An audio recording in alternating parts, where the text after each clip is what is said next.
মাস শেষে ৬,৬০০ টাকা পাই।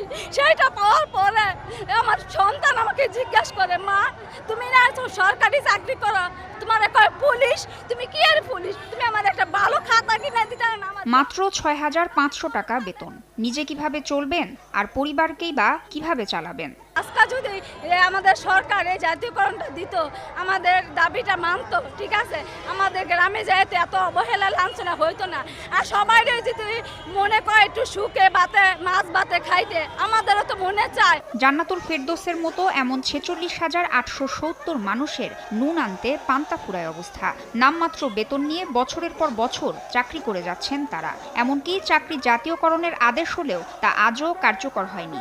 এমন অবস্থায় বেতন বাড়ানো আর চাকরি জাতীয়করণ সহ ৪ দফা দাবিতে বুধবার রাজধানীর প্রেস ক্লাবের সামনে সমাবেশ করে বৈষম্য বিরোধী গ্রাম পুলিশ সমন্বয় কমিটি। সারা